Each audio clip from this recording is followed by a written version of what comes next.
wabarakatuh. Alhamdulillahirabbil alamin wa bihi nasta'in ala umuri dunya waddin. Asyhadu an la ilaha illallah wahdahu la syarikalah wa asyhadu anna Muhammadan 'abduhu wa rasuluh. La nabiyya wa la rasula ba'da. Wa qala Allah ta'ala fi kitabil karim, a'udzu billahi minasy syaithanir rajim. Bismillahirrahmanirrahim. Ya ayyuhalladzina amanu udkhulu fis-silmi kaffah wa la tattabi'u khutuwatis syaitan innahu lakum aduwwum mubin. Ma'asyiral muslimin rahimakumullah, alhamdulillah pada malam hari ini kita semuanya bisa hadir di sini dalam rangka menjalankan salah satu perintah Allah Subhanahu wa taala, yakni thalabul ilmi. Dan mudah-mudahan ketika kita menjalankan perintah Allah Subhanahu wa taala ini, Allah Subhanahu wa taala selalu mengawasi kita, melindungi kita, dan yang penting adalah Allah Subhanahu wa taala meridhai amalan kita. Salawat dan salam mudah-mudahan terlimpahkan kepada Nabiullah Muhammad sallallahu alaihi wasallam yang telah memberikan kita suri teladan yang baik, perkataan-perkataan beliau yang mulia, tindak tanduk beliau yang bagus, yang mencerminkan akhlak, dan itu sesuai dengan fitrah yang Allah turunkan kepada kita semuanya. Dan mudah-mudahan kita semuanya bisa mentaati Allah, juga mentaati Rasulullah SAW. Amin ya rabbal alamin. Ikhwatal kiram rahimakumullah. Di akhir-akhir ini banyak sekali di kampung-kampung mengadakan apa itu? Barian. ya Pak ya, di Jawa barian. Kalau saya di Lamongan nggak kenal itu Pak. Di Lamongan saya nggak tahu itu barian. Tahunya saya di Mojokerto. Barian gitu kan. Barian. Bahasa Arab itu ya. Nah, ternyata bentuk syukur kita kepada Allah Subhanahu wa taala. Ya, ada yang bawa jajan, ada yang bawa nasi, ya terserahlah gitu ya. Nah, ada juga dalam rangka memeriahkan kemerdekaan ini diisi lomba-lomba anak-anak. Dan juga termasuk bapak-bapak dan ibu-ibu. Betul ya? Di Mojokerto kota ada gitu nggak Bu? Ada. Ya, bahkan juga dilombakan antar RT sehingga gemerlap lampu kalau sudah sore itu bagus-bagus gitu ya. Dilombakan, ada yang dapat bantuan, ada yang dana kas RT atau RW-nya gitu ya. Rame, ya memang rame. Tapi dari situ memang ada yang perlu kita koreksi. Kira-kira apa? Namanya dikoreksi berarti ada yang kurang bagus gitu ya. Kira-kira apa Bapak Ibu? Lomba-lombanya itu. Yang ibu-ibu gitu ya. Yang jelas banyak di antara teman-teman kita itu buka aurat. Itu sering sekali itu ya, membuka aurat. Kemudian yang kedua, ikhtilat, juga berkumpul di sana lagi perempuan gitu ya. Otomatis namanya ya campur baur ya begitulah gitu ya, senggol-senggolan atau nggak sengaja megang ya mesti ada gitu ya. Jadi lomba-lomba. Kemudian yang terakhir apa? Ketika pentas seni itu goyangannya itu loh Pak ya. Jadi penampilannya sudah tidak mencerminkan akhlak Islam. Nah, bagaimana laki perempuan di atas panggung seperti itu yang bukan mahram juga gitu ya, dipertontonkan ke kita, ke anak-anak juga. Bapak saya joget gitu ya. Mas saya, mbak saya joget di panggung berdua dengan itu, atau banyak orang di atas panggung. Nah, ini yang perlu kita koreksi, dan mudah-mudahan saya tanya, siapa yang mengoreksi kayak gitu Pak? Itu kan bertahun-tahun seperti itu ya. Siapa yang punya kewajiban kayak gitu itu? Kita ngomong di sini Mas Wanto. Siapa? RT-nya yang tampil. Ketua RT-nya. Siapa yang punya hak atau kewajiban mengingatkan mereka itu? Pernah nggak takmir situ? Takmirnya mengingatkan. Pas diundang kemudian ada nasihat seperti itu. Nah, dan ini bertahun-tahun Pak itu Pak. Ya memang seperti ini. Bahkan sekarang mungkin lebih parah gitu ya, lebih parah. Sudah goyangan, pakaiannya sudah nggak karuan gitu. Satu di kamar, udah tidur ya. Nah, daripada seperti itu loh Pak ya. Jadi perlu kita ingatkan memang ya. Dan mudah-mudahan Allah Subhanahu wa taala melindungi keluarga kita. Amin ya rabbal alamin. Tapi paling tidak memang ada di Yang memimpin dakwah khusus mungkin Pak. Ya, dakwah khususnya Muhammadiyah itu yang tampil itu, mengingatkan itu. Tablignya juga bukan hanya di mimbar tapi langsung gitu ya, biar mengenal Muhammadiyah tampil gitu ya. Tapi siapa yang berani kayak gitu? Baik Bapak Ibu yang kami hormati, kita akan melanjutkan materi kita, pembahasan kita. Tentunya nggak akan kita lanjutkan ya, tapi kita ulangi, kita review materi yang sebelumnya, kemudian kita lanjutkan ke materi yang baru, begitu ya. Kemarin kita sudah membahas tentang syarat sholat. Kalau di babul adzan dan iqamah sudah selesai, sampai terakhir ditutup dengan doa. Masih ingat doanya? Doanya Allahumma Rabb hadhihid amah, terus wassolatil qa'imah ati Muhammadanil wasilata wal fadilah wa ba'athu maqamam mahmudan alladzi wa'atah. Selesai. Jadi kalau ada tambahan-tambahan yang lain, ternyata itu bukan dari hadis yang sahih. Ya yang sahih yang seperti ini menurut Kitab Bulughul Maram. Jadi kalau ada tambah-tambahan, nah itu berarti ada tambahan lain, bukan hadis yang sahih yang diriwayatkan di sini. Gitu ya. Nah, sekarang kita masuk ke bab syuruti as-shalah. Babu syuruti shalah. Ini menggunakan fi'il apa? Menggunakan apa itu, Pak? Syuruti shalah. Babu syuruti shalah. Mudhaf ilaih. Ya, mudhaf ilaih. Babul fasli. Pintu kelas. Apalagi nafidatul bait, jendela rumah. Susunan apa namanya itu, Mas? Dua kata tapi maknanya satu. Babul masjid, pintu masjid, kan itu maksudnya. Tapi ada pintu, ada masjid, rangkaian dua kata. Ya. Babul fasli, yang pertama di dhammah, babu, yang terakhir al fasli di kasrah. Itu namanya susunan mudhaf ilaih. Mudhaf ilaih. Pertama mudhaf, yang kedua ilaih, disandarkan gitu ya. Nah, bab syarat-syarat sholat. Yang namanya syarat-syarat sholat berarti harus memenuhi kriteria bagaimana kita sholat, dan kriteria itu sesuai dengan yang sudah diajarkan oleh Rasulullah, kemudian disempurnakan dalam artian ketika ada ikhtilaf, ada perselisihan di antara umat kita ini, maka a'immatul muslimin, para ulama kita sudah menjawabnya dengan sempurna. Gitu ya. Oh, di zaman Nabi belum ada ini. Nah, tuh tinggal umat sekarang ini, ulama-ulama sekarang inilah yang menyempurnakan jawaban-jawaban itu. Gitu ya. Di antaranya apa? Ada perbedaan antara aurat di luar sholat dengan aurat yang ada di dalam sholat. Ada nggak perbedaan, Ibu? Saya tanya Ibu dulu. Ada nggak perbedaan? Tak tanya sebelum bahas di sini.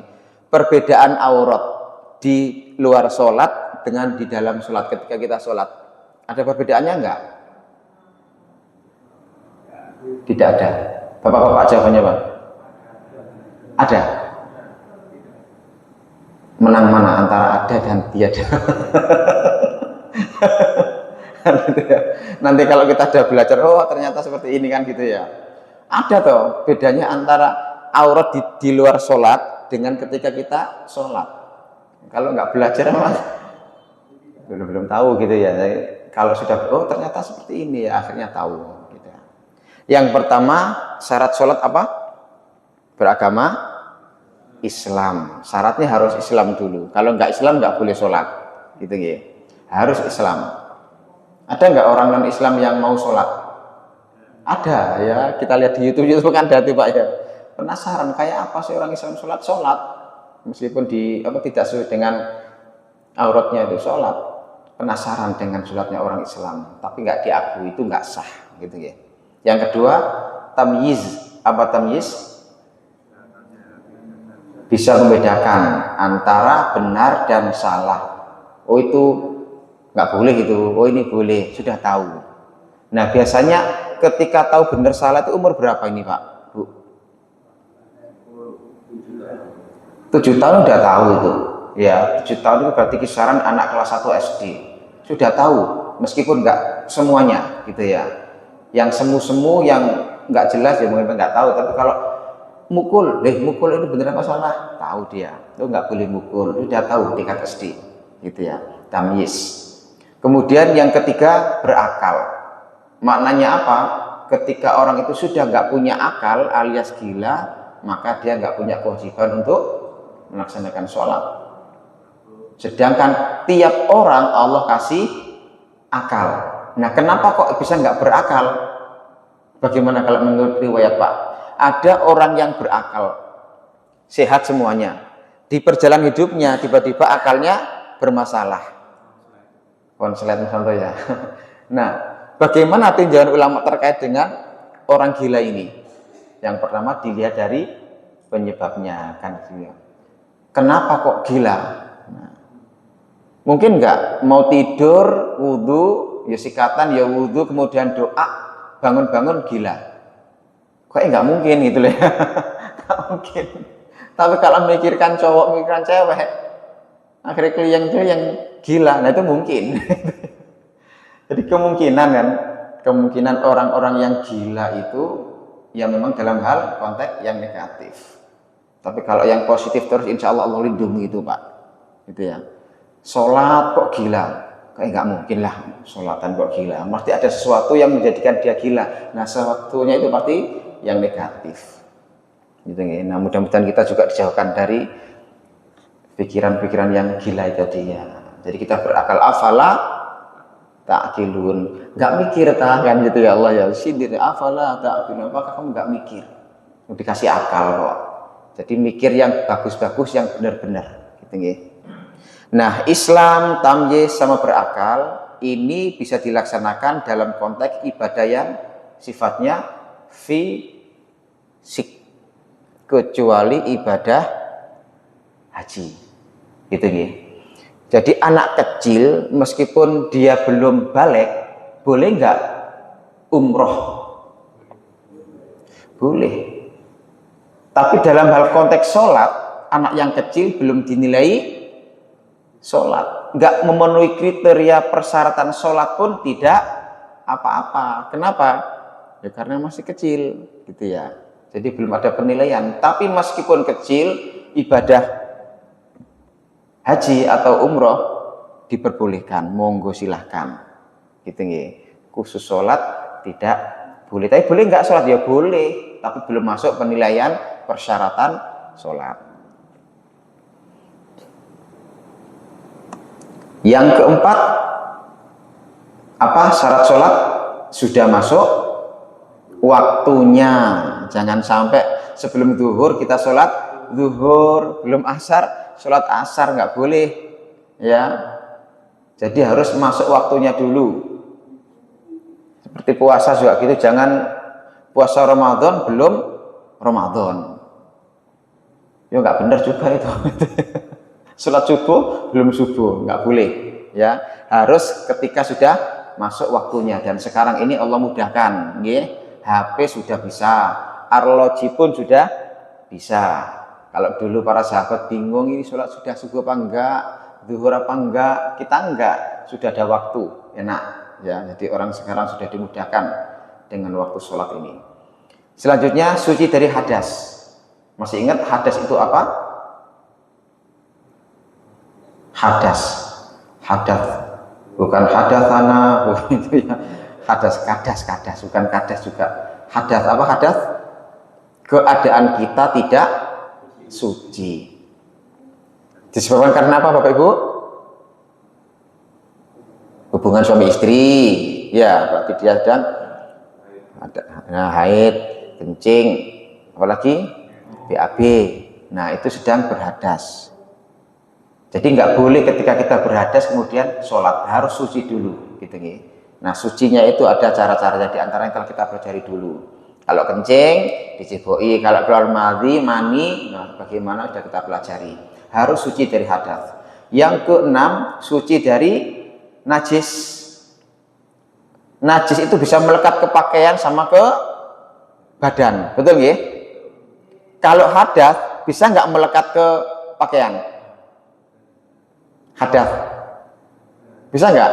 Kalau najis kan bisa, ini kain ini kena najis bisa, Badan ini kena najis juga bisa. Jadi dua. Tapi pertanyaannya, apakah hadas itu juga kena di pakaian ini, kain? Ya enggak. Oh, keadaan kita kok kan gitu ya. Kan keadaan kita maksudnya. Keadaan kita bukan mengarah ke luar kita. Keadaan kita ini sedang berhadas. Jadi bukan hadasnya nempel di sini. Bukan. Najis iya, nempel di badan juga iya. Tapi kalau hadas ya keadaan kita tidak suci karena kencing, karena BAB dan sebagainya. Yang ketujuh, menutup aurat. Nah, ini yang akan kita bahas juga ya terkait dengan pertanyaan saya di awal tadi itu. Yang kedelapan, menghadap kiblat, bukan menghadap barat gitu nggih, ke kiblat, ke Ka'bah. Yang kesembilan, niat. Nah, niat ini juga ada perselisihan apakah perlu dilafadzkan atau tidak gitu nggih. Kalau belajar dua-duanya, nggak usah dilafadzkan, ini dilafadzkan, enak Pak, jadi nggak pengkerangan. Kalau hanya belajar hanya satu tok, contohnya di Muhammadiyah, Muhammadiyah nggak, an-niyatu fil qalb, niat dalam hati sudah cukup, nggak ada hadisnya itu, dia akan menteleng-menteleng itu ya. Tapi begitu belajar dengan alasan orang yang niat itu harus dilafadzkan, akhirnya muncul toleransi. Nah, akhirnya nggak pengkerangan contoh, karena tahu hadisnya, tahu dalilnya gitu nggih. Makanya belajar nggak hanya 1-2 buku tok, 1-2 sumber tok, harus banyak sumber gitu ya, banyak literasi. Baik Bapak Ibu, kita lanjutkan ke hadis berikutnya ya, terkait dengan syarat sholat. Ini kayaknya ngulangi yang kemarin ini. Wa an Ali bin Thalaq radhiyallahu an qala Rasulullah sallallahu alaihi wasallam, idza fasa ahadukum fi shalah falyansharif wal yatawadda wal yu'idis shalah.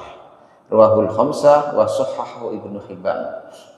Dari Ali bin Thalaq radhiyallahu an, dia berkata, Rasulullah sallallahu alaihi wasallam bersabda, jika salah seorang dari kalian kentut saat melakukan sholat, hendaklah ia keluar dan berwudu serta mengulangi sholatnya. Hadisnya sahih, diriwayatkan oleh Imam Ibnu Hibban. Ini dulu Pak ya, sudah pernah kita bahas ya. Kalau kita sholat kemudian kentut, maka sholatnya batal. Cara sholatnya kembali bagaimana? Wudu dulu baru sholat.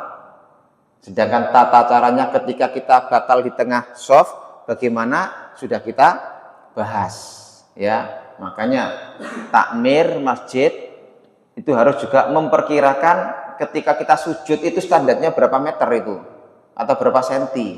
Nah, itu agak dienggangi untuk orang yang lewat. Kalau dipres ya sakno juga kasihan gitu ya. Jangan dipres. Apalagi standar ukuran tingginya takmir. Tambah repot itu. Takmirnya pendek, sakmene ae. Aku takmire kok. Jadi softnya deket-deket tuh jaraknya Pak, gara-gara takmirnya pendek. Gitu kan malah merepotkan gitu ya. Standar jamaah kita. Kira-kira segini pas enggak? Pas ya sudah pas gitu ya. Paling enggak ada jeda untuk kepala kita. Jadi enggak ngepres dengan kaki dengan kepala enggak ngepres. Kasihan juga yang rambutnya enggak kepiahan, rambutnya gondrong. Begitu dia bangun duluan masih kekincut. Sakno gitu ya. Jadi ada batasannya. Nah, ini sudah kita bahas bagaimana caranya kita keluar dari shaf sholat ketika kita sedang kentut atau batal. Idza wajada ahadukum fi batni syai'an fa ashkala alaihi akhraja minhu am la fala yakhrujanna minal masjid hatta yasma'a sautan aw yajidu rihan. Jika salah seorang dari kalian merasakan sesuatu dalam perutnya, ini masih pengulangan dulu, lalu ia ragu apakah sesuatu itu kentut keluar atau tidak, maka hendaklah ia jangan keluar dari masjid hingga ia mendengar suara. Maknanya di sini Bapak Ibu bukan hanya apakah kentut itu harus disuarakan, enggak juga. Kalau memang kentut dikira, ya sudah, yang tahu kan kita sendiri ya. Bukan enggak ana suarane ya tak terus noe, ya enggak. Gitu ya. Enggak ana suara terus baune ya apa? Wah, harus ana suarane iki. Ya enggak. Maknanya bukan itu. Maknanya harus jelas. Kentut tidaknya itu kita yang merasakan. Kentut ya sudah gitu ya. Jangan kemudian wah harus banter dulu, kok tak banter brut ya sudah, oh jelas kok baru keluar. Enggak gitu juga ya. Jadi yang tahu kondisi ini kentutnya pelan atau bersuara kita sendiri. Gitu ya. Jadi juga tidak menunggu kentut harus saya banterno. Biar tahu semua kalau saya ini batal. Apa enggak malu panjenengan? Bawa antara dut kloyor-kloyor. Iki wong Nah ini ya. Ini juga sudah kita bahas yang dulu ya, di beberapa bulan yang lalu karena kita sudah futur 3 pertemuan insyaallah. Kita lanjutkan di hadis berikutnya. Wa an Aisyah radhiyallahu anha anna Nabiy sallallahu alaihi wasallam qala la yaqulullahu salata haidin illa bi khimar. Rawahul khamsah illa Nasa'i wa sahahahu Ibnu Khuzaimah. Dari Aisyah radhiyallahu anha, sesungguhnya Nabi Muhammad SAW bersabda, la yakbarullahu sholata haidin illa bikhimar. Allah tidak menerima sholat yang haid ya, yang haid illa bikhimar, kecuali dengan kerudung. Maknanya apa kemarin? Allah itu nggak akan menerima sholatnya orang yang sudah haid, maknanya sudah balik. Ya, yang pertama ciri-ciri balik, berarti ini kan Rasul menunjukkan ciri-ciri yang balik itu keluar darahnya, haid itu ya. Berarti maknanya di sini yang haid itu sudah dewasa, sudah balik. Ketika orang itu sudah balik, perempuan terutama di sini, maka dia harus menggunakan khimar. Yang kemarin sempat kita singgung juga Pak ya, ada kerudung, ada 3 ya, niqab, litham sama apa kemarin? Burqa itu ya. Nah, orang yang sudah haid, sudah dewasa, maka dia harus komplit menutup aurat, maksudnya itu, ya. Karena ada pembeda antara aurat orang yang balik dengan yang belum balik dalam sholat, perkara sholat. Anak kecil yang belum balik tidak sama auratnya, penutupnya dengan orang sudah dewasa. Kalau udah balik ini standarnya Pak Bu, harus semuanya. Nah, semuanya nanti ada perbedaan. Nah, ketika anak kecil yang belum balik, maka auratnya nggak sama dengan panjenengan Bu, Pak. Ya. Laki-laki masih kecil, boleh nggak sholat dengan menggunakan katok cekak? Boleh? Boleh. Kenapa? Oh, dia nggak sholat juga nggak apa-apa kok. Ya, sholat berarti bagus, ya, menanamkan akhlak yang baik di dini hari itu, ketika dia masih kecil. Perempuan juga demikian, anak yang masih kecil nggak pakai jilbab, sayaan biasa, pakaiannya biasa, mainannya itu, nggak pakai kerudung, boleh nggak? Ya boleh. Dong, dia nggak sholat ya nggak apa-apa, gitu loh ya. Apalagi dia sholat, loh, harus menutup aurat, bagus, tapi nggak menutup pun tidak mengapa, gitu ya. Pembelajaran, yang penting dia mau sholat, dikit-dikit ditanamkan, nanti nak kalau sholat seperti ini ya, pakaiannya seperti ini. Ketika dewasa, insya Allah nurut. Tapi toh kalau coba-coba tidak menutup aurat, nggih monggo mawon ya. Beda. Ini perbedaan yang balik dengan yang belum balik. Yang balik harus menutup aurat, yang belum balik tidak menutup aurat dengan sempurna, tidak mengapa. Itu ya. Selanjutnya, salah satu ciri orang itu balik bukan berarti keluarnya haid, bukan. Meskipun di sini disebutkan di antara ciri-ciri balik ketika dia sholat harus menggunakan khimar, tapi bukan berarti ciri-ciri balik itu hanya satu, keluarnya darah haid, bukan ya, tapi juga banyak. Apa diantaranya? Selain haid itu apa? Suaranya kan sudah itu Pak ya, udah gede gitu ya. Biasanya suara enak kira nih. Begitu dia balik wagor, gitu ya. Nah, suaranya agor, ininya muncul.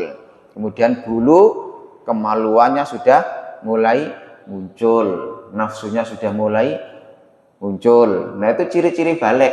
Jadi bukan hanya sesuai dengan hadis ini tok. Head enggak, ya. Ternyata banyak ya, bulu ketiaknya sudah mulai muncul gitu ya. Nah, ini ciri-ciri balik. Nah, ketika sudah seperti itu, Saya tanya, ada nggak patokan umurnya? Kalau udah muncul ciri-ciri yang saya sebutkan tadi itu mungkin banyak juga ya, bisa dilihat di mana, di HP itu. Head, muncul bulu kemaluan, suaranya sudah berubah, ininya muncul, bulu ketiak juga sudah muncul, nafsunya sudah muncul. Nah, apakah ketika sudah muncul seperti itu, ada nggak dikaitkan harus umur sekian, harus dikatakan balik, harus menggunakan hadis ini, sholatnya harus pakai khimar? Ada kaitannya nggak kalau sudah muncul tanda-tanda dengan umur? Tidak, ya. Kalau dulu batasnya rata-rata ulama ketika kita masih kecil sekolah berapa Pak?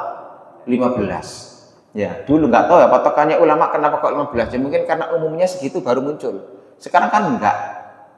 SD sudah head. Belum umur 15 sih. Iya, belum. SD kelas 4 sudah muncul Pak. Ya, satu orang atau kelas satu anak, dua anak, kelas 4 perempuan biasanya. 5 agak banyak. Kelas 6-nya ini biasanya yang laki-laki baru muncul. Banyak yang perempuan, laki-laki baru berapa. Di tingkat SD, ya. SMP insya Allah udah banyak laki-laki perempuannya. Itu. Jadi nggak ada kaitannya dengan umur, tapi dilihat daripada indikasinya. Jadi sudah ada, oh seperti ini, oh sudah balik berarti. Nah, kita sebagai orang tua juga harus tahu. Jangan-jangan anak kita nggak tahu, kita nggak tahu juga. Ini kan iman. Punya anak sudah dewasa, sudah balik, kita nggak tahu. Anaknya nggak tahu dia itu balik, orang tua juga nggak tahu anak saya sudah balik. Wah, saya SD kok. Itu kan, dulu saya pernah, ya agak ada pertentangan dengan teman-teman. Saya menerapkan saliman gini itu Mas. Ya, mohon maaf Pak, ya kalau udah balik begini ya salam sama Agus Nul ya. Ramai itu Pak, sempat itu ada perselisihan sama guru teman sendiri itu. Oh masih SD kok gini. Ya. Sampai dikumpulkan itu Pak di SD Muhammadiyah itu ya, sempat kenangan dulu itu dikumpulkan itu. Loh ya apa sih enggak? Udah saya pakai dalil ini sudah selesai. Dalil sama mana? Enggak punya dalil. Nah terus, ya kan SD. Nah, alasan SD. Nah SD kalau udah gede apalagi gak naik bertahun-tahun. Gitu ya. Jadi kalau udah muncul tanda-tanda seperti ini nggak batas umur, nggak ada pengaruh dengan umur. Ya kelas 5, 6, mohon maaf Pak, gini Mbak Mbak Kusnul ya. Yang lain nggak Pak, masih kecil SD kok, ya ini SMP, SMA. Loh, akhirnya rame, gitu ya. Nah, bagi saya karena belum tahu gitu aja ya, belum tahu akhirnya begitu mengetahui sampai sekarang kita praktekkan yang udah balik segini, gitu ya. Dan guru-gurunya sudah tahu semua sekarang ini. Nah, Bapak Ibu yang kami hormati, nah terkait dengan hadis ini juga, ketika orang itu sudah dewasa, maka di sini ada perselisihan batas bagaimana cara kita menutup aurat. Khimar di sini maksudnya menutup aurat ketika sholat, bukan hanya kerudung saja, gitu ya. Jadi baik laki-laki maupun perempuan, tapi terkait dengan hadis ini, laki-laki atau perempuan? Perempuan. Tapi maknanya di sini laki-laki perempuan ketika sudah dewasa maka ini harus menutup aurat dengan sempurna. Nah, nanti ada pembahasan tersendiri bagaimana aurat gitu ya. Ternyata Nabi juga membahasnya. Kalau saya baca di riwayat ini ataupun yang lain Bapak Ibu, mungkin jenengan juga sudah baca. Ternyata kok ngini rek di dalam Islam rek, detail sekali itu penjelasan masalah aurat dalam sholat itu. Ya, mau itu saya lanjutkan cepat satu hadis lagi. Wa an Jabir radhiyallahu an anna Nabiy sallallahu alaihi wasallam qala wa idza kana thawbu wasi'an faltakhif bih yakni fi shalah wali Muslim fa khalif baina tarafaihi wa in kana dhayiqan fatazir bih muttafaqun alaih. Wa lahu min hadithi Abi Hurairah radhiyallahu an la yusalli ahadukum fi thawbil wahid laisa ala atikihi minhu syai'. Nah, ini penjelasan yang saya singgung di awal tadi terkait dengan aurat. Dari Jabir radhiyallahu an bahwa Nabi Muhammad pernah bersabda, jika pakaiannya lebar, maka berselimutlah dengannya. Ini agak dipentelengi Pak nggih. Jika pakaiannya lebar, maka berselimutlah dengannya. Maksudnya dalam sholat. Sementara dalam riwayat Muslim, hendaknya menyilangkan antara dua ujung pakaiannya. Maksudnya disilangkan di pundak. Saya ulangi, hendaknya menyilangkan antara dua ujung pakaiannya di pundaknya. Dan jika pakaiannya sempit, maka bersarunglah dengannya. Hadis riwayat muttafaqun alaih. Dari ada Jabir, juga ada dari Muslim. Juga dari Bukhari dan Muslim, dari hadis Abu Hurairah, janganlah salah seorang dari kalian sholat dengan menggunakan satu pakaian, sementara di atas pundaknya tidak menggunakan sesuatu apapun. Gini Pak, jenengan bayangkan pakaian ketika jenengan di ihram di umroh atau di mana di Mekah Pak ya, pakaian ihram. Jenengan bayangkan pakaian ihram atau sarung kita ini. Kalau jenengan lihat terkait dengan hadis ini Pak, saya katakan ini detail sekali terkait dengan aurat. Kalau jenengan bayangkan sekarang ini, kok nggak masuk akal. Ini kan udah sempurna ini ya, udah pakaian resmi. Tetapi yang dalam hadis ini, ketika orang itu punya pakaian satu saja, satu lembar pakaian yang lebar, itu bisa disarungkan di pundaknya, disilangkan. Coba jangan bayangkan, pakaian kayak apa itu Pak? Ada nggak pakaian sekarang yang model yang disabdakan Nabi ini? Satu kain dengan cara diselimutkan atau diubet nono pundak gini Pak, biar pundaknya tertutup, salah satu pundaknya tertutup. Pakaian kayak apa itu Pak? Nah berarti kan berupa pakaian lebar, apa pakaian lembaran gitu kan ya, sing dhuwur berupa kain itu Pak, ya kayak menjenengan di Mekah itu, di selempang no itu. Nah, satu pakaian boleh ada yang memang seyogianya ya dua pakaian gitu ya, biar nggak nyerawang. Tapi satu pun juga boleh diubet-ubet no, yang penting nutup pundak. Nah ini Pak, disarungkan boleh dalam artian kalau disarungkan berarti tidak menutup pundak, hanya menutup aurat kita, pusar sampai lutut. Nah saya coba jangan lihat, jangan kita bayangkan ya, kondisi kayak apa Pak ya? Umat Islam kok sampai Nabi bersabda seperti itu? Kok nggak masuk akal di zaman sekarang ini? Ada nggak di kita ini, lingkungan kita yang orang miskin yang kondisinya seperti ini? Punya satu pakaian untuk sholatnya atau satu sarung untuk pakaiannya. Untuk apa sholat? Ada nggak? Kayaknya nggak ada Pak.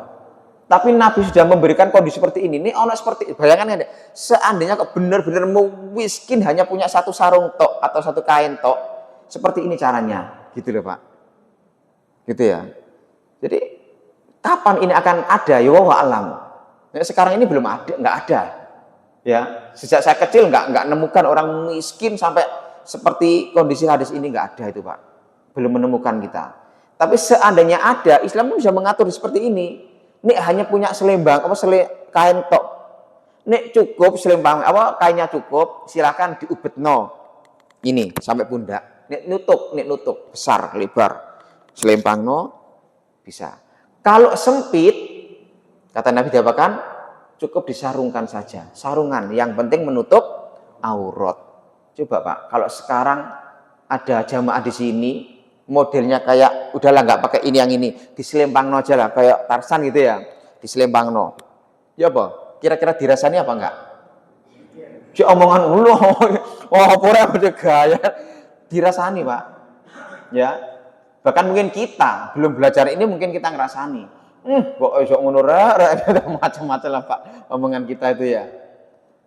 Tapi dibetulkan sama Rasulullah, boleh silahkan gitu ya. Cuma kalau kondisi sekarang ini nggak ada Pak. Ya, saat miskin sini belum nemukan kita ya.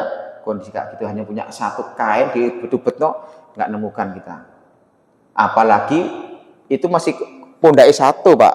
Apalagi yang sempit, yang disabdakan Nabi tadi, sempit hanya buat sarungan tok, nggak usah diubetno, sempit hanya nutup pusar sampai ini. Bebetan Pak, coba jangan bayang no, Pak.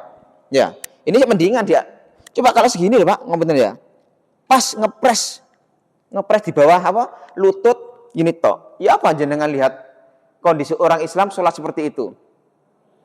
Ya kan, nggak masuk akal. Tapi Nabi lu bersabda gitu loh. Ya mungkin suatu saat ada seperti ini. Tapi Nabi udah ngasih solusi. Ini hanya punya kain kecil, udahlah, yang penting auranya tertutup, silakan sholat. Coba kalau Mas Wanto meraktekkan ini, Pak. Viral panjenengan. Viral lu Mas Wanto rek ngono. Begitu diwawancarai pakai hadis ini loh. Oh enggak apa-apa kok ini hadisnya loh. Sahih hadisnya. Waduh, geger Mas itu ya. Ini ketika benar-benar darurat, Pak. Ya, boleh silakan. Jadi Nabi sudah ngasih solusi kalau kita mau miskin, ya seperti inilah caranya ketika sholat. Ya, kalau sekarang jangan coba-coba gitu ya. Bikin malu takmir gitu ya. Sholat kok sampai sarungan kayak ngono. Ini dikasih Pak Zainul komplit, kopiah sampai semuanya gitu ya. Ya malulah gitu ya. Tapi sudah ada solusi dari Nabi. Nek keadaan ada seperti itu, seperti ini caranya gitu ya. Sarungan tok monggo, kalau lebar dicangklukno pundaknya. Enggak harus dua-duanya, ya apa? Dua-duanya enggak bisa. Ya salah satu monggo. Bayangan kita ya ketika di umroh gitu ya, di Mekah selempang-selempang no. Atau bayangan kita ketika sarung ya seperti ini. Itu sudah ada solusi dari Nabi Muhammad SAW. Jadi Islam itu mudah, gitu ya, mudah. Tapi nggak boleh dijarak, gitu loh. Dunia ya nggak boleh dijarak. Gitu ya. Mohon maaf. Sholat ya ada itu lah. Ada yang jamak qashar.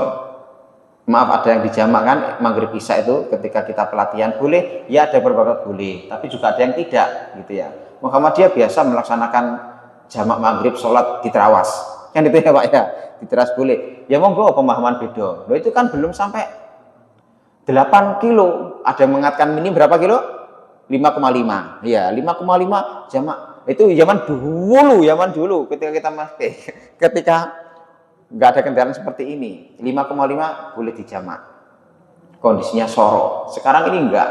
Ya ngoeng sudah selesai sampai. Tapi kan acaranya padat. Nah yang buat acara sopo langsung diskusi ya. Nggak boleh itu. Loh, biasa loh Mas, Muhammadiyah itu menjamak meskipun di terawas, di pacet itu dijamak maghrib sama isya. Maghrib sekalian isya jamak takdim. Loh, ya nggak boleh, saya nggak mau saya. Kenapa? Loh, mosok terawas apa pacet sama sini kok dijamak.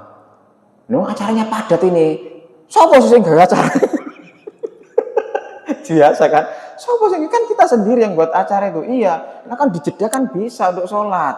Mosok maghrib isya sampai full nggak ada jeda untuk sholat. Ya repot juga akhirnya. Yang buat jadwal kita, tapi kita bisa beralasan itu full itu kegiatannya. Padahal kan bisa dijeda itu ya. Nah ini diskusi kecil gini ya, memang perlu didiskusikan gitu loh ya. Iya ya apa sih sebenarnya tidak. Di Muhammadiyah biasa, ya. Tapi bagi orang-orang yang baru ikut, dia menolak itu. Ngomong sama saya biasalah gitu ya. Ngomong ya sudah ini, pemahamannya sudah beda gitu ya. Akhirnya nggak mau sholat jamak. Begitu sholat isya, beliau izin sholat sendirian. Ya monggo silakan gitu ya. Pemahamannya sudah beda. Ini.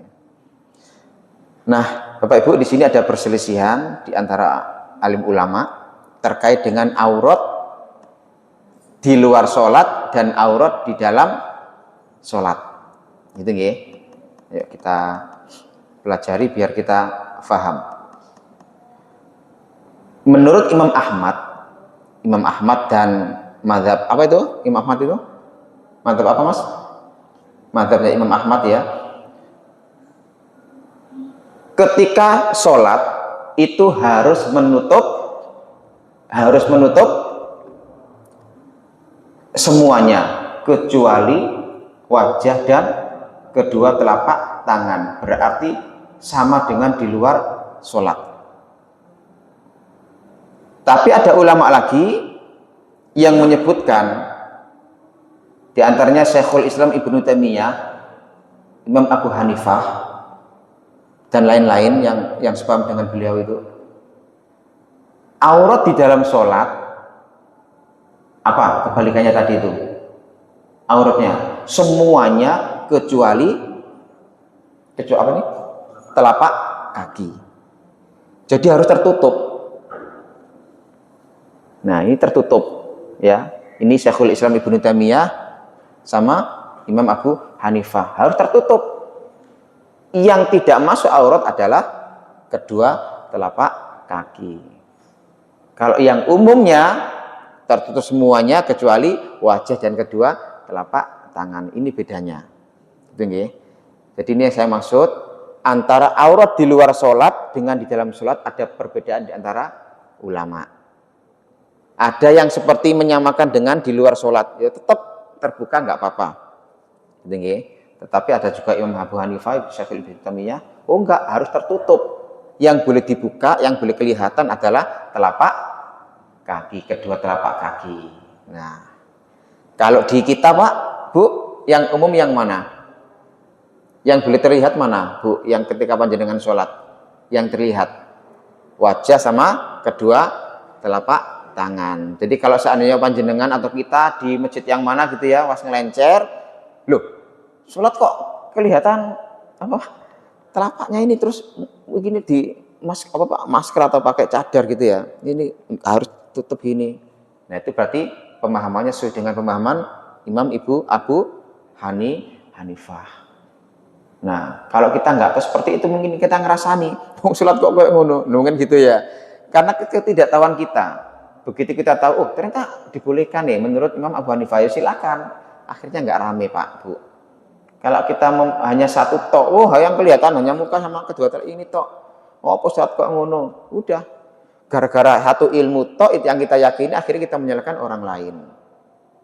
Yang tidak sepahaman dengan kita akan menyalahkan kita, sama Pak, Bu. Akhirnya toleransi nggak ada. Gitu nggih. Jadi kalau kita belajar gini kan enak. Oh ternyata ini itu boleh, yang seperti ini juga boleh. Monggo Mbah. Saran. Gitu nggih. Jadi enak kalau kita sudah belajar terkait dengan ikhtilaf itu. Monggo.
Baik, kita lanjutkan sebentar lagi. Nah, kemudian ada juga perbedaan terkait dengan hadis tadi itu. Menurut Imam Ahmad, menutup salah satu pundak itu adalah merupakan sahnya sholat. Sedangkan yang lain, mazhab yang lain yang 3 itu, oh enggak, gitu ya, enggak. Ini juga merupakan perbedaan. Jadi yang wajib itu menurut Imam Ahmad menyelimpangkan pundak, salah satu pundak harus tertutup. Sedangkan selain Imam Ahmad yang 3 tadi, Imam Syafi'i, Hambali sama siapa? Maliki, itu berpendapat oh enggak seperti itu. Yang penting menutup aurat selesai, yang sarungan, ya itu boleh, sudah sah. Tapi Imam Ahmad oh enggak, harus diselimpangkan, gitu ya. Dua-duanya menggunakan hadis tadi itu. Nah, dari hadis ini Bapak Ibu juga muncul suatu kaidah. Fa in tajahama adatul masolih yaqaddamul a'la minal masolih. Di fiqhul auliyah terkait dengan fikih prioritas. Kalau banyak kemaslahatan itu muncul, maka maslahat yang lebih atau paling utama itu yang harus didahulukan. Dalam artian apa? Ketika kita benar-benar punya kain, dalam konteks ini ya, kain yang lebar, yuk kita selimpangkan di pundak kita, karena itu yang utama dibanding dengan hanya menutup aurat. Gitu nggih.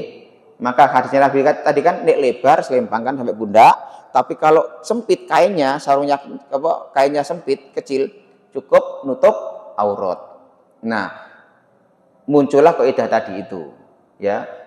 Kalau memang bisa untuk lebih utama menutup pundak, ya silakan. Tapi kalau enggak, ya cukup menutup aurat saja, gitu ya. Dan ini bukan hanya kaidah ini bukannya berlaku di dalam sholat, tapi untuk umum, ya bisa dibuka buat dalil untuk umum. Fa in tajahama adatul masolih yuqaddamul a'la minal masolih. Banyak kemaslahatan di sini, banyak sekali.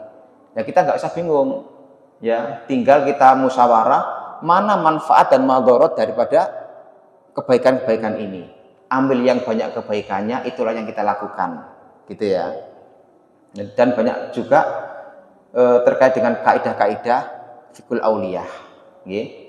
Mana yang didahulukan antara bangun dengan jugruknya tembok ini, yaitu memang kita harus belajar kaidah-kaidah usul fikih seperti itu, gitu ya. Di samping kita belajar hadis Al-Quran, ya kita juga belajar usul fikih supaya kita juga punya panduan, punya dalil yang lebih kuat dibanding dengan hanya hadis Quran tok. Oh ternyata ulama juga menyoroti masalah ini, gitu ya.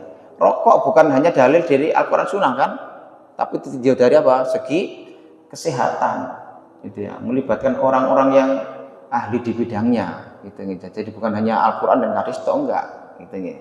Kalau dulu mungkin selesai sudah, oh itu jangan selesai, tapi sekarang enggak.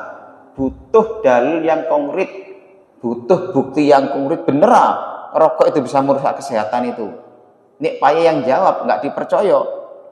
Oh ada hadisnya, gitu ya. Ini ayatnya, nggak percaya orang. Tetapi kalau udah dokter yang bicara, oh ya ini seperti ini. Oh ya ternyata Al-Quran itu benar, gitu ya. Nah dalam konteks seperti ini, mohon maaf ya, ini saya contohkan ke rokok tadi ya. Dalam konteks seperti ini, kecenderungan kita kalau pakai kaidah tadi fa in tajahama adatul masolih yuqaddamul a'la minal masolih, yang banyak kemaslahatan itu yang harus dilakukan, berarti yang banyak madharatnya harus dihindari. Rokok kira-kira, ini saya tak pakai kira-kira aja, kira-kira banyak manfaat atau madharat?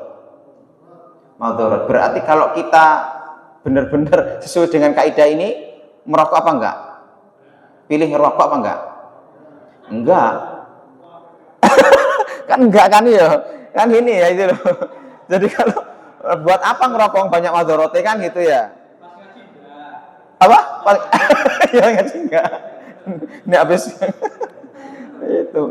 Nah kan gitu ya. Jadi ya enaknya Islam itu enak. Jadi enggak hanya bicara masalah hadis, apa Al-Qur'an hadis, tapi dari segi ilmu yang lain juga kita komparasi gitu ya. Oh, ternyata kebaikannya rokok seperti ini, kejelekannya banyak seperti ini, ya tinggal milih mana. Nah ada kaidahnya kan gitu ya. Oh yang banyak madharatnya tinggal no, yang banyak manfaatnya pakai. Nah tinggal rokok banyak manfaatnya, banyak madharatnya. Oh banyak mandorotnya, ya tinggalkan kan gitu sih. Angel Pak, yo jangan tinggalkan. Angel Pak, yo pelan-pelan gitu ya, dikit-dikit gitu. Ya. Ada pertanyaan nggak? Iya, mau Pak ini. Kaos kaki, nggih.